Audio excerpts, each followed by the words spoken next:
Halo Ibu Bapak Guru, apa kabar? Semoga senantiasa sehat dan bahagia. Kita berjumpa lagi dalam modul dokumentasi proyek. Kali ini, kita akan berbincang tentang portofolio murid. Sebelumnya kita bahas dulu secara singkat, apa itu portofolio? Portofolio adalah kumpulan dokumen hasil penilaian, penghargaan, dan karya murid dalam bidang tertentu. Dokumen ini mencerminkan perkembangan murid dalam kurun waktu tertentu. Pada akhir periode, misalnya setelah proyek selesai, setiap tengah semester atau akhir semester, portofolio ini menjadi salah satu rujukan diskusi antara guru dan murid tentang perkembangan belajar mereka. Portofolio ini kemudian diserahkan kepada guru kelas berikutnya, juga dilaporkan kepada orang tua, sebagai bukti autentik perkembangan belajar murid. Bapak Ibu, portofolio merupakan salah satu dokumentasi pembelajaran berbasis proyek, agar murid mendapatkan pembelajaran bermakna dan komprehensif. Apa alasannya? Pertama, portofolio memunculkan rasa kepemilikan atas proyek pada murid. Dengan demikian, murid terdorong untuk menjadi pembelajar aktif. Kedua, portofolio menumbuhkan rasa percaya diri sekaligus mendorong murid untuk mengenali kekuatan dan kemajuannya dalam belajar.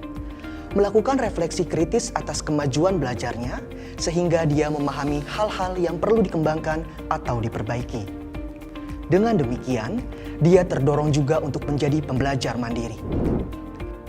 Ketiga, portofolio menyediakan informasi bagi guru dan orang tua dan menjadi bahan diskusi untuk menjalin komunikasi tentang perkembangan belajar murid. Dengan demikian, guru dan orang tua bisa saling memberikan penguatan yang selaras. Ibu Bapak Guru, sebagai contoh kita akan mendampingi murid pada fase D, di jenjang SMP, berkegiatan dan membuat dokumentasi dalam portofolio. Kita akan ambil contoh portofolio dari satu modul proyek yang sudah pernah kita buat, yaitu modul proyek dengan tema Berekayasa dan Berteknologi untuk Kemajuan NKRI dengan topik berkebun tanpa tanah. Agar bisa dilakukan di lahan terbatas, kita bisa mengajak murid menanam sayur hidroponik. Sesuai dengan modul proyek, kegiatan ini dilakukan sebanyak 16 pertemuan. Mari bertanam. Tunggu. Ibu Bapak Guru, agar kita dapat memandu dan mendampingi murid melakukan kegiatan dan membuat dokumentasi dengan baik, ada beberapa prinsip yang perlu kita perhatikan. Pertama, portofolio dilakukan oleh murid, bukan terhadap murid. Mereka berperan aktif memilih hasil kerja yang akan dimasukkan ke dalam portofolio. Biarkan mereka yang memutuskan cara terbaik menurut mereka dalam pengerjaan proyek ini dan memasukkannya ke dalam portofolio. Prinsip kedua, portofolio merupakan hasil kerja yang menunjukkan kemampuan murid secara jelas, sekaligus memperlihatkan tujuan belajar atau kompetensi yang menjadi target sesuai standar yang diharapkan. Kita ambil salah satu contoh tujuan belajar yang hendak dicapai dalam proyek di atas adalah berlatih mandiri merawat tanaman hidroponik. Maka, dalam portofolio seharusnya tergambar jelas tahapan-tahapan pencapaian murid merawat tanaman hidroponik secara mandiri. Mari kita masuk ke prinsip ketiga. Portofolio menjadi alat refleksi proyek secara berkala. Artinya, portofolio menjadi bahan diskusi berkala antara murid dan murid atau antara guru dan murid.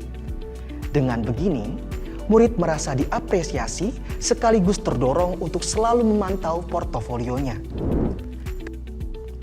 Keempat, portofolio menunjukkan perkembangan murid dalam pembelajaran. Portofolio dibuat oleh murid sejak awal menjalankan proyek selama proyek berlangsung hingga akhir proyek. Ibu Bapak Guru bisa melihat perkembangan murid pada saat yang sama.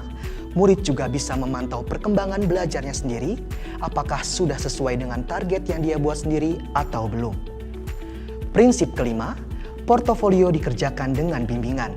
Meskipun portofolio ini dibuat oleh murid, kita perlu membimbing mereka memilih hasil karya sesuai minat, mendorong mereka untuk percaya diri dengan pilihan masing-masing, dan menggunakan portofolio sebagai bahan melakukan refleksi mandiri.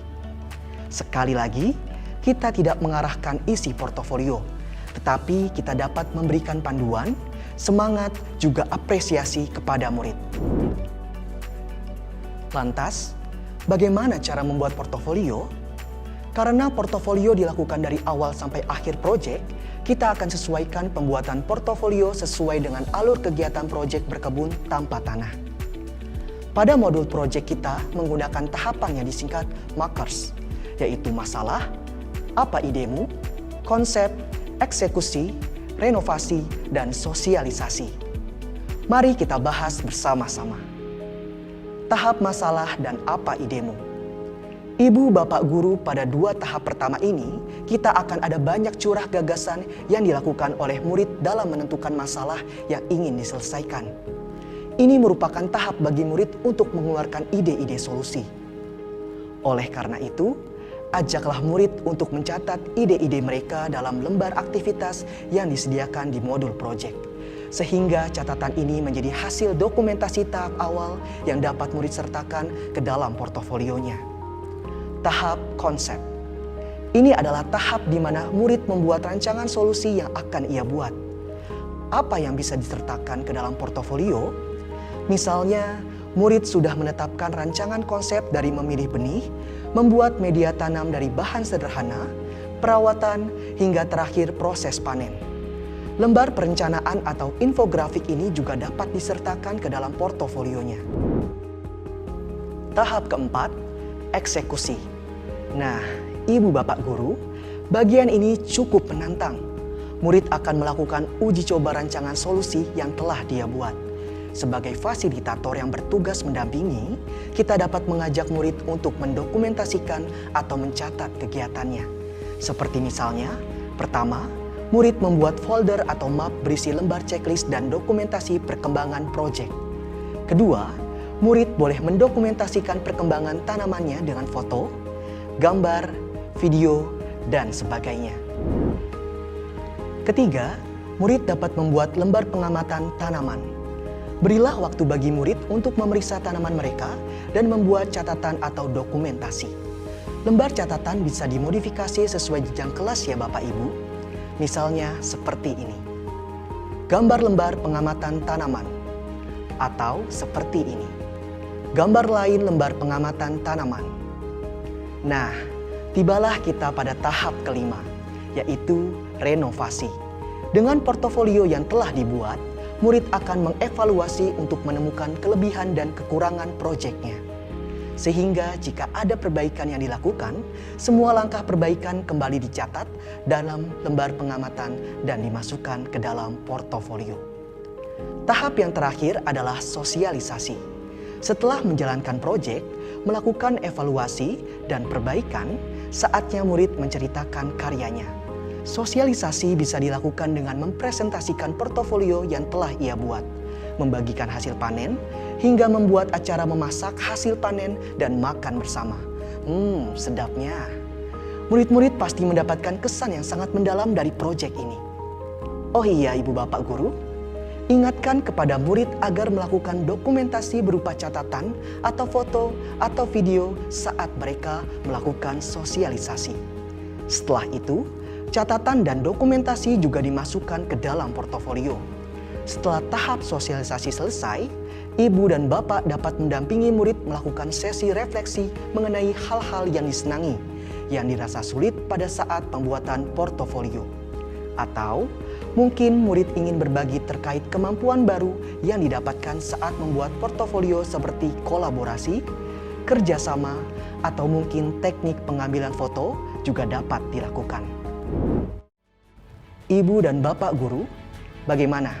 Dengan adanya wawasan baru di materi ini, diharapkan kita menjadi lebih bersemangat ya dalam mendampingi murid membuat portofolio. Pembuatan portofolio ini selain dapat berbentuk fisik, juga dapat berbentuk digital seperti menggunakan platform Google Sites. Memang, untuk mendampingi murid membuat portofolio, energi yang ibu bapak curahkan cukup besar. Ibu bapak guru harus memberikan perhatian kepada masing-masing murid karena minat, kemampuan, dan perkembangan murid berbeda-beda. Namun demikian, tantangan tersebut biasanya terjadi pada masa-masa awal. Jika murid telah terbiasa membuat portofolio sendiri, peluang mereka menjadi pembelajar mandiri terbuka lebar. Dan ibu bapak gurulah yang membantu anak-anak kita mewujudkannya. Jadi, tetap semangat ya ibu bapak guru. Demikian materi kali ini. Semoga bermanfaat. Sampai jumpa di materi berikutnya. Salam dan bahagia selalu.